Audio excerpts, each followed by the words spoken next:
Sorry, నాకు internship చేయడం ఇష్టం లేదు.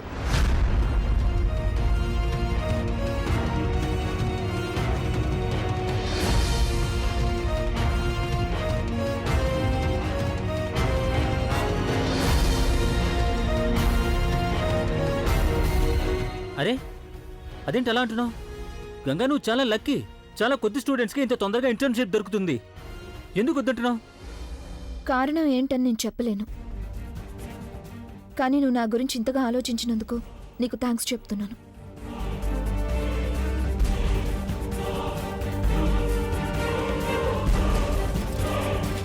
అయ్యో గంగా, అలా వెళ్ళిపోతే ఎలా? నేను చెప్పేది విను. అదేం నిజం కాదు మిస్టర్ సాగర్. రమేష్ గారిని నేనేం పిలిపించలేదు. మీరు తప్పుగా అనుకుంటున్నారు. అయితే ఆయన మీ ఆఫీస్కి ఎందుకు వచ్చినట్టు? బెదిరించడానికి. బెదిరించడమా? అవును, వారు మా కంపెనీ మీద PIL ఫైల్ చేశారు. వారు మా కంపెనీ మీద ఆరోపణ చేశారు, మేం మెడిసిన్ పేరుతో డ్రగ్స్ తయారు చేస్తున్నామని. మమ్మల్ని డ్రగ్స్ మాఫియాగా ఇరికించాలనుకుంటున్నారు ఆయన. దానికోసం వారు లంచం అడగడానికి వచ్చారు. PIL కేసు ఉపసంహరించుకోవడానికి వారు మమ్మల్ని డబ్బులు అడిగారు. నేను ఇవ్వననేసరికి నన్ను బెదిరించి వెళ్ళిపోయాడు. ఓకే, అంటే mister Ramesh Babu corrupt lawyer అన్నమాట, అవకాశవాది కూడా అన్నమాట. అయినా నేను మా మనుషుల్ని పంపించాను మాట్లాడడానికి, నచ్చ చెప్పడానికి. ఏమవుతుందో చూద్దాం. అప్పటికీ రమేష్ ఒప్పుకోకపోతే నేను వేరే పద్ధతి అనుసరించాల్సి ఉంటుంది. గంగా, నేను చెప్పేది విను. తొందరగానే వచ్చేస్తాను గంగా. నేను చెప్పాను కదా నాకు కుదరదని. కుదిరితే నేను చేసేదాన్ని కదా, అంతే.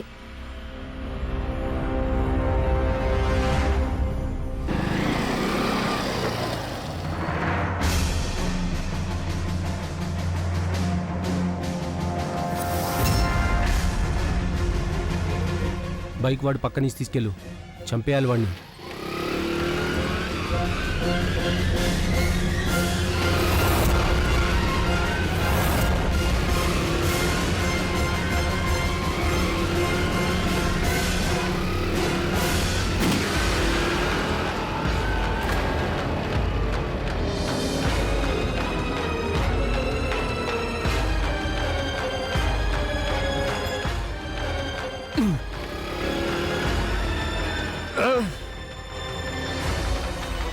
సార్, రేయ్ ఆగు.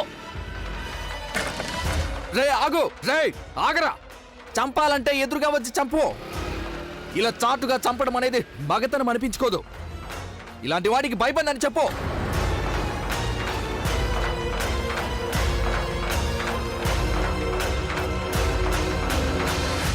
సార్ పదండి, హాస్పిటల్కి వెళ్దాం. నేను ముందు నుంచి చెప్తూనే ఉన్నాను సెక్యూరిటీ పెట్టుకోండి అని, కానీ మీరు వింటేగా. నాకు ఎలాంటి సెక్యూరిటీ అక్కర్లేదు. నా సంగతి నేను చూసుకోగలను. ఇలాంటి వాళ్ళని చూస్తే నేను బెదిరిపోను. సార్ ఇలా అయితే మీ ప్రాణాలకే ప్రమాదం సార్. ప్రాణానికి అపాయం ఉండని చోటంటూ ఎక్కడుంది? ఇంట్లో కూర్చున్న మనిషి ప్రాణం పోవచ్చు, జబ్బు చేసి చచ్చిపోవచ్చు, యాక్సిడెంట్లో చచ్చిపోవచ్చు. నాకు చావంటే ఎలాంటి భయం లేదు. అందుకని ఇలాంటి పిరికి పందలు నా ఆత్మవిశ్వాసాన్ని పోగొట్టలేరు. నేను ఈ కేసు వాదిస్తాను, గెలిచి కూడా తీరుతాను. రాఘవ గారు, ఇవాళ 3 కేసులు విచారణ ఉంది. ఓకే, ఈ 3 కేసులు చాలా కాలంగా నడుస్తూనే ఉన్నాయి. కావలసినవన్నీ సిద్ధం చేశాను. సరే డాక్టర్ గారు, నేను మా వారికి చెప్పేస్తాను. నమస్కారం. డాక్టర్ గారు మిమ్మల్ని మార్నింగ్ వాకింగ్కి వెళ్ళమన్నారు. అయితే కొంచెం జాగ్రత్తగా. అదేంటి, జాగ్రత్తగానే ఉంటున్నానుగా. రేపటి నుంచి మార్నింగ్ వాక్ స్టార్ట్ చేస్తున్నాను. నాన్నగారు, నాన్నగారు, నేను ఆ కేసు తీసుకున్నాను. అదే జాహ్నవి వాళ్ళ నాన్నగారు నాకు అప్పచెప్పిన కేసు. కానీ ఆ కేసు నువ్వు వద్దన్నావుగా, ఒప్పుకోనన్నావుగా. వాళ్ళకి వద్దని చెప్దామని అనుకున్నాను.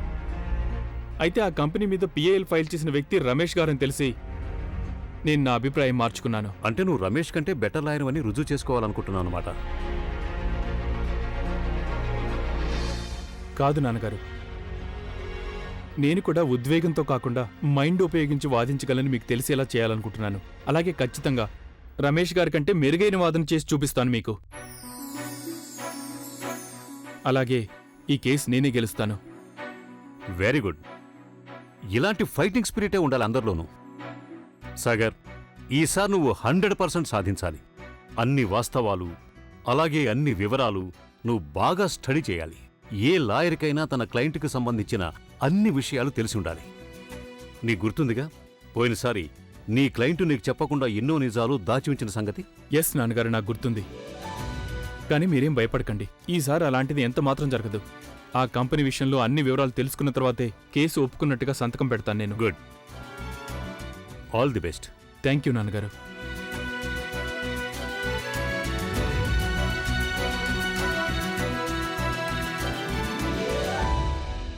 నేను మీకు ఈ మాత్రమే చెప్పగలను ఇన్స్పెక్టర్ గారు, ఒక పలుకుబడి గల కూటమి ఉంది. వీళ్ళ కంపెనీలో పేరుకు మాత్రమే మెడిసిన్స్ ఉత్పత్తి అవుతుంటాయి, కానీ వాళ్ళ అసలు వ్యాపారం ఉత్పత్తి చేసేది డ్రగ్స్, రకరకాల మత్తు పదార్థాలు. చాలా పెద్దరికం గల వాళ్ళ మీద మీరు ఆరోపణ చేస్తున్నారు. కానీ ఐఎమ్ సారీ, ప్రస్తుతం మా దగ్గర ఎలాంటి సాక్ష్యాధారాలు లేవు. వెంటనే మేము ఎలాంటి యాక్షన్ తీసుకోలేం. మీరు చెప్పారు కాబట్టి ఎఫ్ఐఆర్ మాత్రమే తీసుకుంటాం. చేయవలసిన పరిశోధన చేస్తాం. కానీ మీరే చెప్పండి, ఇవన్నీ చేసి మాత్రం ఏం లాభం ఉంటుంది? మీ మీద దాడి చేసిన వాళ్ళెవరో మీరు గుర్తుపట్టలేకపోయారు. అలాంటప్పుడు మేమేం చేయగలమో మీరే చెప్పండి.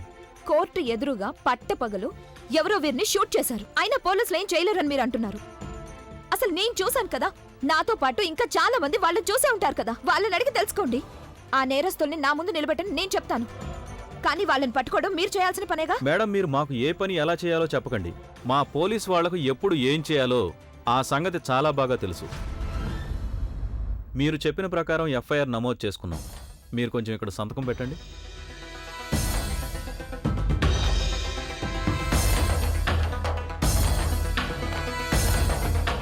ఇక్కడేనా? అవును, ఇక్కడ మీ సంతకం చేయండి. థ్యాంక్స్ అండి. థ్యాంక్ యూ ఇన్స్పెక్టర్ గారు.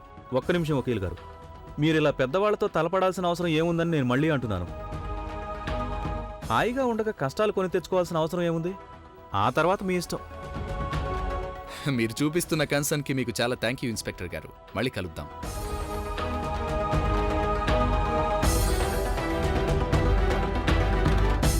గ్రాంటాక్ ఫార్మాస్యూటికల్స్ చాలా పేరున్న పెద్ద కంపెనీ అది.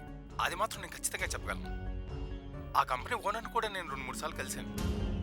నాకు తెలిసినంత వరకు వాళ్ళు చాలా మంచివాళ్ళు. అంకుల్, మరి ఆ కంపెనీ మీద చేసిన ఆరోపణలు డ్రగ్స్ చేస్తున్నారని? ఆరోపణలంటే ఆరోపణలే కదా. ఆ ఆరోపణ నిజమా కాదా రుజువయ్యేదాకా అవి కేవలం ఆరోపణే. పైగా వాళ్ళు నాకు ఇదివరకే ఫోన్ చేశారు. వాళ్ళ ప్రత్యర్థులు వాళ్ళ పేరు చెడగొట్టడానికి అబద్ధ ప్రచారాలు చేస్తున్నారని చెప్పారు.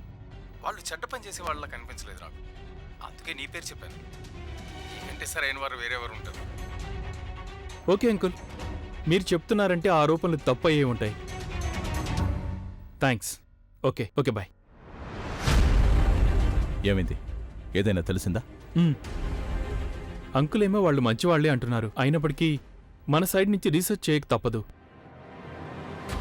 అసలు ఈ కంపెనీ జెన్యూన్ కంపెనీనా కాదా అని తెలుసుకుంటాను నేను. అంకుల్, మీరేమైనా కొంచెం ఇన్ఫర్మేషన్ ఇవ్వగలరా నాకు? ఆ ఫార్మాస్యూటికల్ కంపెనీ వాళ్ళ సమాచారం. ఒక్క నిమిషం.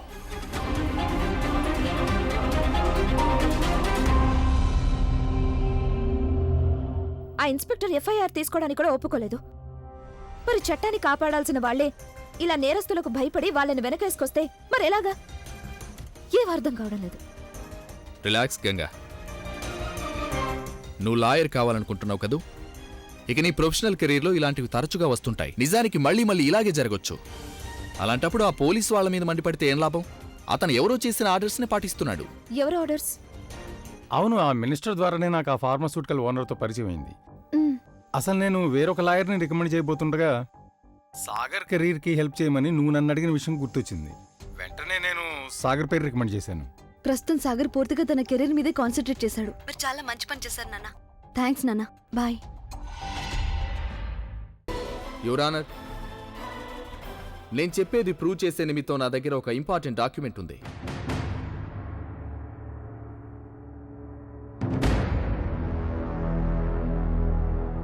మా అసిస్టెంట్లు కొన్ని ఆధారాలు సేకరించడం జరిగింది. వాటిని నేను మీకు సమర్పిస్తాను.